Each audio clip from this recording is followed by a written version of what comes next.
എടുത്ത് പ്രാർത്ഥിച്ച് ഞാൻ പറമ്പിൽ സ്ഥാപിച്ചു. അത് സ്ഥാപിച്ചതിൻ്റെ ഫലമായി അമ്മ എനിക്ക് അത്ഭുതകരമായ രീതിയിൽ ഒരു സ്ഥലക്കച്ചവടം നടത്തുന്നു. ഒരു ബ്രോക്കർ പോലും ഇല്ലാതെ അമ്മ തന്നെ. ഞാൻ പ്രാർത്ഥിച്ചത് ഇങ്ങനെയായിരുന്നു: മാതാവേ, വരുന്നവരെല്ലാം ഇങ്ങനെ പറയുന്നു, 1 സെൻറ്റ് സ്ഥലം വിറ്റാൽ അവർക്ക് സെൻറ്റിന് 50 രൂപ വെച്ച് ബ്രോക്കർ കുറച്ച് കൊടുക്കണം. ആകെ 10 സെൻറ്റ് സ്ഥലമേ അതിലുള്ളായിരുന്നു. അങ്ങനെ ഇരിക്കുമ്പോൾ ഞാൻ മാതാവിനോട് പ്രാർത്ഥിച്ചു, അമ്മ തന്നെ ഒരാളെ ബ്രോക്കറായിട്ട് കൊണ്ടുവരണം, എനിക്ക് ബ്രോക്കർ കാശ് കൊടുക്കാതെ തന്നെ അത് നടത്തി തരണമെന്ന് പ്രാർത്ഥിച്ചു. അമ്മയോട് പ്രാർത്ഥിച്ച് അച്ഛൻ തന്ന കാശിര്യവും അവിടെ സ്ഥാപിച്ചതിൻ്റെ ഫലമായി അത്ഭുതകരമായ രീതിയിൽ നല്ല വിലയോടുകൂടി മാതാവ് എനിക്ക് ഒരു ബ്രോക്കർ പോലും ഇല്ലാതെ നേരിട്ട് മാതാവ് തന്നെ ബ്രോക്കറായിട്ട് വന്ന് ആ സ്ഥലക്കച്ചവടം നടത്തി തന്നു.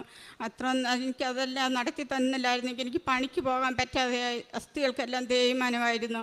പണി ചെയ്യാൻ പറ്റാതായപ്പോൾ ഞാൻ ഓർത്ത് ജീവിതം കളിക്കും, പണി ചെയ്യാൻ പറ്റിയ സുഖമില്ലായിരുന്നു. സ്പീഡിൽ ഓടുന്ന വണ്ടിയിലിടെ ചാടി ചത്താലോന്ന് വരെ ഞാൻ ഓർത്തതാണ്. മാതാവ് അതിൽ നിന്നെല്ലാം എന്നെ രക്ഷിച്ചു.